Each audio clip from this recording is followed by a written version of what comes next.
Hello and welcome to my channel. I have here a bag of scrap foam pieces, and this is reclaimed foam for the use of art projects, and it gets a chance of having a second life without going straight to landfill. I'm looking for a couple of pieces that I can make a radio pop out of, and the radio in question is from the movie Ghostbusters. Since this movie came out in the 80s, this radio can be big and chunky. I've found the pieces I want, so I'm going to trim them down to size. I'm not working from any kind of plan, I'm making this up as I go along. Some props have the need to look perfect, but for this one, I think it just needs to look somewhere near. This foam cuts very easily, so it doesn't take long to get the shapes I need. On the upper section there's a slight slope, so I'll cut that out. So there I have the very basic shape and size. Now I just need to start gluing it together. And for that I'm using contact cement. You need to cover both sides, wait for it to dry, then push them together and it will bond almost instantly. And this stuff is like working with treacle, it gets everywhere. Just need to make sure I get it right first time, line it up. The only real problem with this foam is that it's quite porous. So to get a smoother finish, I'm going to use 1mm craft foam and wrap it around our radio. But first I heat it up with a heat gun, and then I wrap it around the radio, and as it cools down it will retain some of the shape to make it easier to wrap when I glue it together.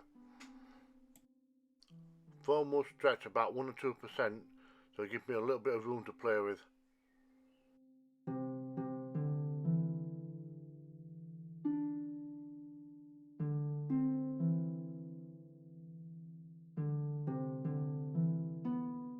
Just so I have a greater degree of control, I'm going to do one side at a time. And this will stop me getting overconfident and making big mistakes.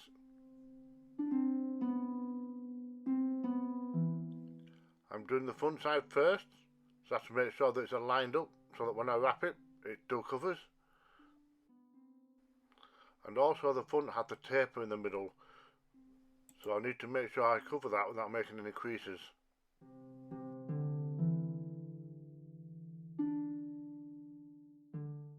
Then it's just a matter of completing the remaining sides.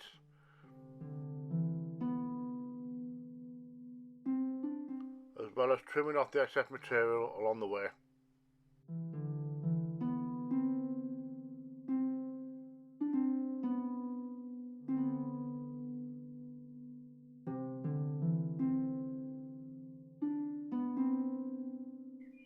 And then I just have to get the final fold lined up correctly. And then I have to try and make sure I don't overcut the trim, because after getting this far I don't want to have to start again.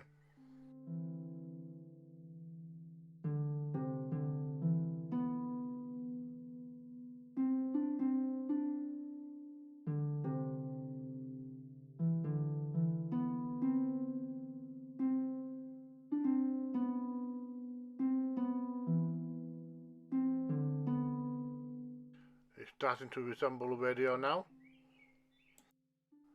The next step is to add a top and a bottom. I repeat the same process of gluing, then trimming. I find this method to be the most accurate.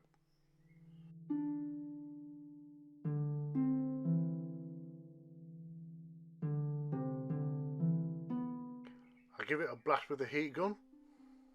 This not only seals and tightens the material, but also makes it a little bit harder so it's easier to sand. So the edges need sanding, and this is to try and help blend in all the pieces to make it look like one.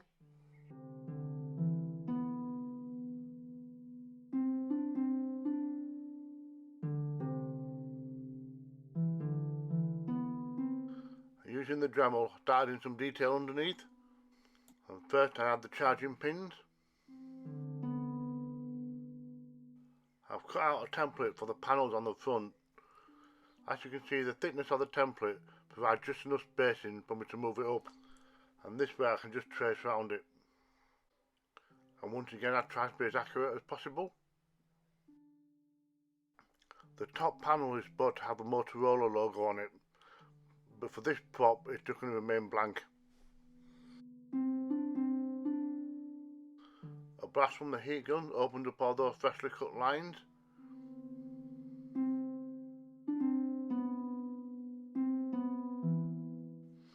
There's also some panelling which wraps around the radio. So I've drawn the guidelines and then score them.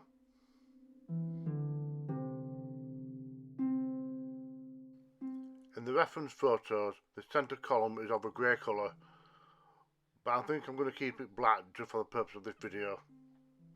Because after all, I'm not making a 100% accurate prop. This is just designed to be a con-safe accessory. It never gets old watching the heat gun do its magic.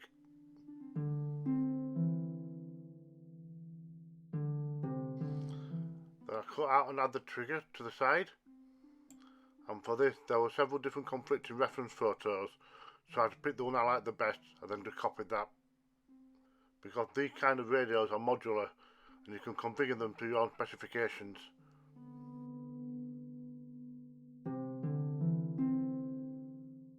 For the knobs in the aerial, I have this hollow 10mm cake stand.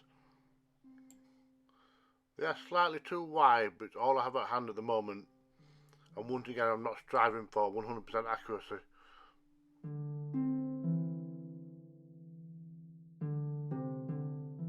Because this tube is hollow, I need to fill it with something so I can stick glue to it later. And by twisting it into this piece of foam, I end up cutting out a piece of it. And now I have something solid inside of the tube.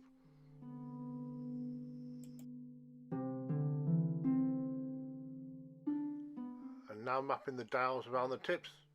I want 3 of these to make. And once I've done this, I need to trim off the overlap.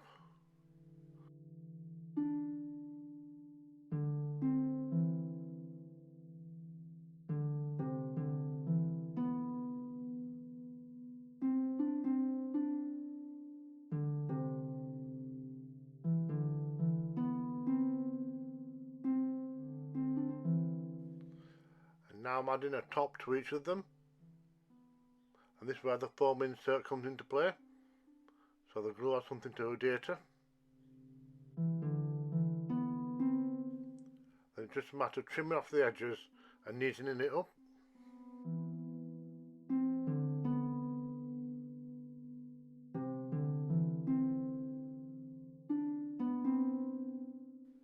I also use a Dremel and some sandpaper, and this helps make the knob look like one solid piece.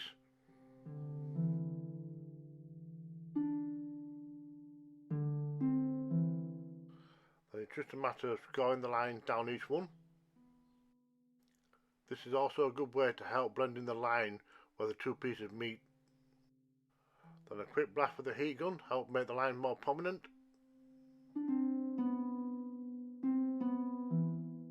Using a spare tube, I drill in 3 holes at the top of the radio,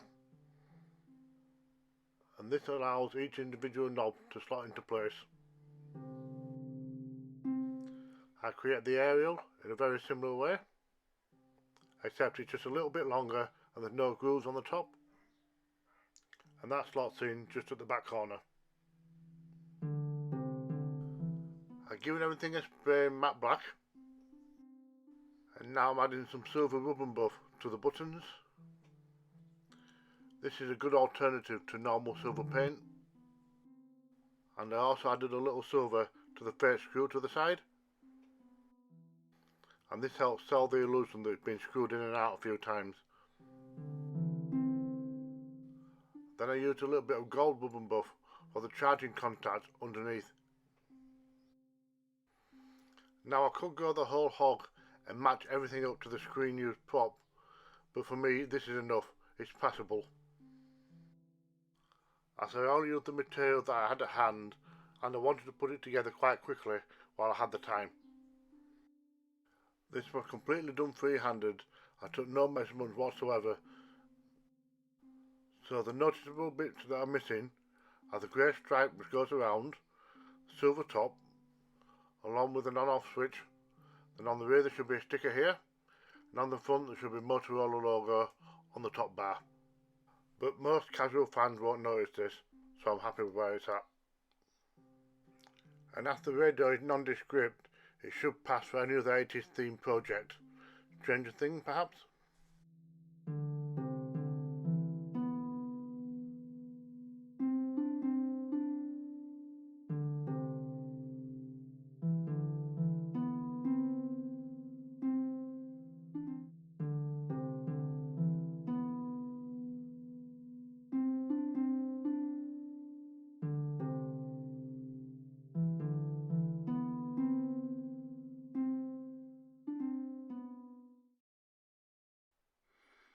Thank you for watching.